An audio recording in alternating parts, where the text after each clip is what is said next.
এই মহানুভবতা শুধুমাত্র দেবী গঙ্গাই লাভ করেছেন। এমন কেন?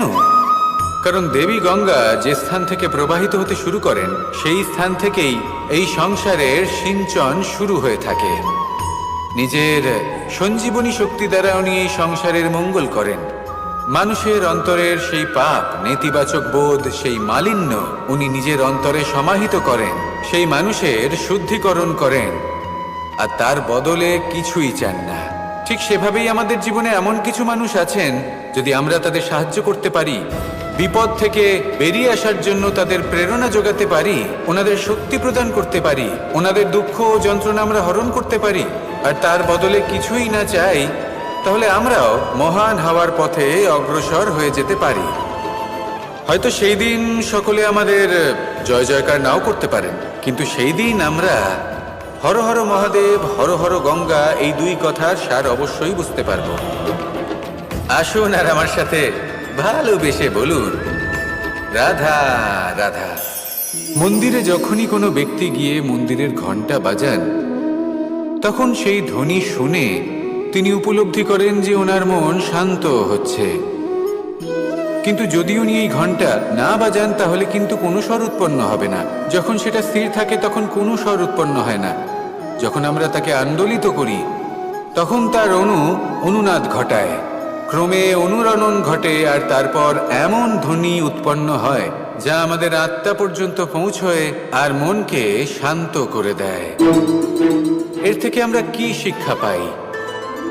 এটাই, যদি আপনার জীবনে আবদ্ধ, তাহলে থামবেন না, স্থির হয়ে থাকবেন না, চলতে থাকুন, চেষ্টা করতে থাকুন, কখনো থামবেন না। একটা উদাহরণ দিই, কোনো ব্যক্তি পরিবারের বন্ধনে আবদ্ধ, কেউ কর্মের বন্ধনে, কেউ বা মোহর বন্ধনে। যদি আপনি আবদ্ধ থাকেন আর যদি সেই বন্ধন থেকে বেরিয়েও আসতে পারছেন না, তখনও চেষ্টা করতে থাকুন। লক্ষ্যে যদি পৌঁছতে নাও পারেন, তাও চেষ্টা করতে থাকুন। কিছু না হলেও আপনি একটি মন্দিরের ঘণ্টার মতো অন্য কোনো ব্যক্তিকে তার লক্ষ্যে পৌঁছে দেওয়ার কাজটা অবশ্যই করতে পারবেন। জীবনে কিছু শুভ কাজ করতে পারেন, অন্য কারোর মঙ্গল করতে পারেন, তাকে প্রেরণা প্রদান করতে পারেন।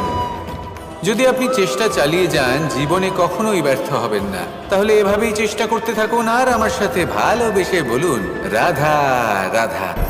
এই সংসারে এমন অনেক ব্যক্তি আছেন যারা নিজেদের প্রসন্নতার জন্য স্বার্থপরতার সীমা পার করে যেতে পারেন। নিজে সুখ লাভ করার জন্য অন্যকে দুঃখ দিতে পারেন। ওনাদের কারোর প্রতি কোনো টান নেই, না সমাজের প্রতি, না আপনজনদের প্রতি, না ঈশ্বরের প্রতি।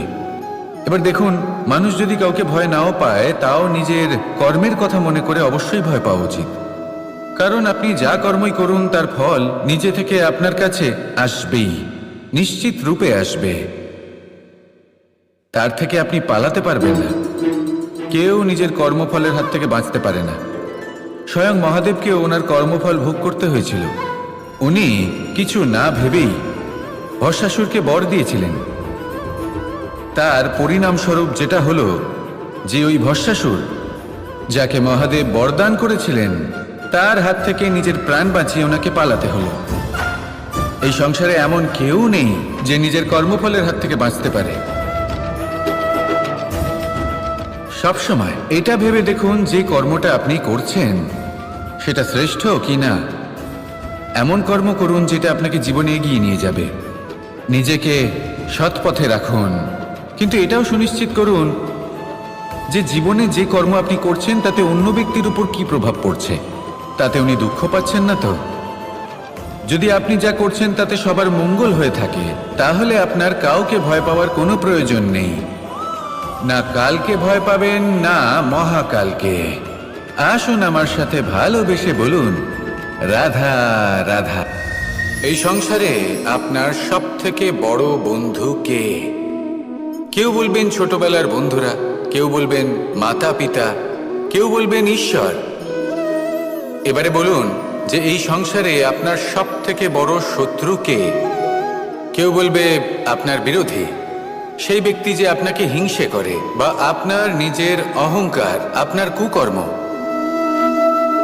আমি বলবো যে এই সংসারে আপনার সব থেকে বড় বন্ধু হলো আপনার নিজের মন। এই চঞ্চল মনকে যদি আপনি নিয়ন্ত্রণ করতে শিখতে পারেন, তাহলে এর থেকে বড় বন্ধু এই সংসারে আপনি কোথাও পাবেন না।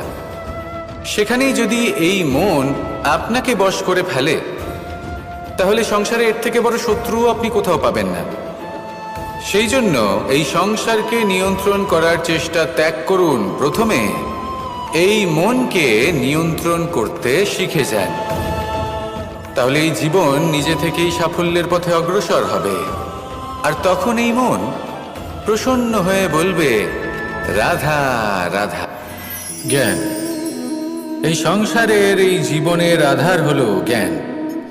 আমরা সবাই জ্ঞান লাভ করতে চাই, সামনে অগ্রসর হতে চাই, কারণ আমাদের লক্ষ্য পূরণ করাই হোক, আমাদের পথ খোঁজাই হোক, বা যে কোনো কাজ হোক, এই জ্ঞান আমাদের সাহায্য করে। এই জ্ঞান অত্যন্ত আবশ্যক, কিন্তু অনেক মানুষ এটা বুঝতেই পারেন না যে জ্ঞান কিভাবে অর্জন করা যেতে পারে, কিভাবে এই জ্ঞান লাভ করা সম্ভব হতে পারে, কি কর্ম করতে হবে, কোনটা ভাবতে হবে। ওনারা না রীতি জানেন না নীতি জানেন, সেই জন্য ওনাদের জীবনে জ্ঞান আসে না, তাই দুঃখী হয়ে পড়েন।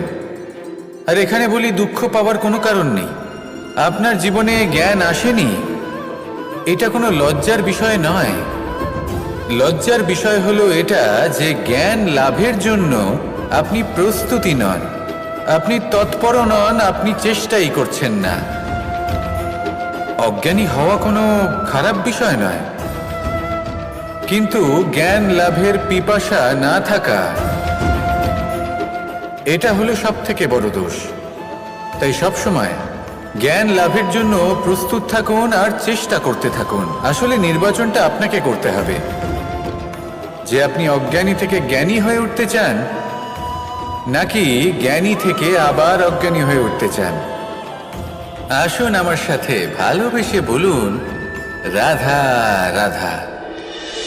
সবথেকে শক্তিশালী শব্দ হলো নীরবতা এবং প্রসন্নতা। এই দুটি সবথেকে বেশি কঠিনও।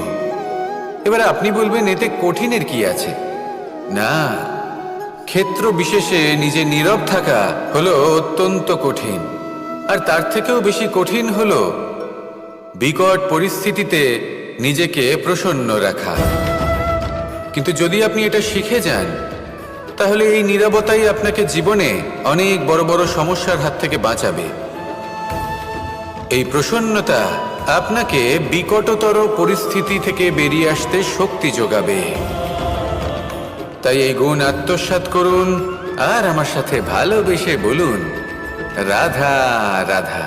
এই সংসারে যদি আপনি শুভ কিছু অর্জন করতে চান, তাহলে দুটি পথ আছে। প্রথম হলো ধর্ম আর দ্বিতীয় হলো কর্ম। কিছু ব্যক্তি এমন কথাও বলেন যে আমরা তো ধর্মের পথেই অগ্রসর ছিলাম, আমরা তো লক্ষ্যপ্রাপ্ত করতে পারলাম না, বরং আমাদের নিন্দা হলো। এবার এরকমটা ঠিক কেন হয়? এরকম এই কারণে হয়, কারণ দেখতে গেলে ধর্ম সবসময় আমাদের এমন পথ দেখায় যেটা আমাদের একটা শুভ লক্ষ্য প্রাপ্তিতে সাহায্য করে, কিন্তু সেই লক্ষ্যে আমাদের পৌঁছতে হবে নিজেদের কর্ম দ্বারা। যদি আপনি ধর্মের পথে অগ্রসর হয়ে থাকেন, তাহলে আপনাকে কর্মও করতে হবে। যদি ধর্মের পথে চলেন কিন্তু কর্ম না করেন, তাহলে লক্ষ্যপ্রাপ্তি হবে না। ঠিক সেইভাবেই যদি আপনি কর্ম করতে থাকেন কিন্তু ধর্মের পথে না চলেন, তাও লক্ষ্যপ্রাপ্তি হবে না। মনে রাখবেন যে ধর্ম এবং কর্ম হলো একটি মুদ্রার দুই পিঠের সমান। এদের নিজের জীবনে আত্মসাৎ করুন এবং অগ্রসর হন। এই সংসারের প্রত্যেক লক্ষ্য আপনার হবে। আসুন আমার সাথে ভালোবেসে বলুন, রাধা রাধা। আমরা সবাই জীবনে কামনা করি। কেউ ধন সম্পত্তির কামনা করি, কেউ ভালোবাসার, কেউ বন্ধুদের, কেউ নাম খ্যাতি আদি ইত্যাদি। এগুলো লাভ করার জন্য আমরা চেষ্টা করতে থাকি, পরিশ্রম করতে থাকি, কিছু সময় পরে অর্জনও করে ফেলি। কিন্তু সবকিছু অর্জন করার কিছু সময় পরে এরা রুষ্ট হয়ে যান, আমাদের থেকে দূরে চলে যান বা আমাদের থেকে কেড়ে নেওয়া হয়। এমনটা কেন হয়? এমনটা এই কারণে হয় কারণ মানুষের একটা দুর্বলতা আছে। কোনো কিছুই অর্জন করার পরে আস্তে আস্তে সে তার মূল্য, তার গুরুত্ব ভুলে যায়, তার জন্য চেষ্টা করা ছেড়ে দেয়। আর এটাই হলো সব থেকে বড় সমস্যা। ঠিক যেমন কোনো ব্যক্তি যিনি ধন অর্জন করতে চান তার জন্য কঠিন পরিশ্রম করেন, হয়তো ধন অর্জন করেও ফেলেন, তারপর আস্তে আস্তে ওই ধনের মূল্য ভুলে যান, উচিতভাবে তা প্রয়োগ করেন না, আস্তে আস্তে তার ধন তার সঙ্গ ত্যাগ করে দেয়, সমস্ত পরিশ্রম ব্যর্থ হয়ে যায়। সেই জন্য মনে রাখবেন, এই সংসারে কিছু অর্জন করা অত্যন্ত কঠিন ব্যাপার, কিন্তু তার থেকেও বেশি কঠিন হলো সেটা নিজের সাথে ধরে রাখা।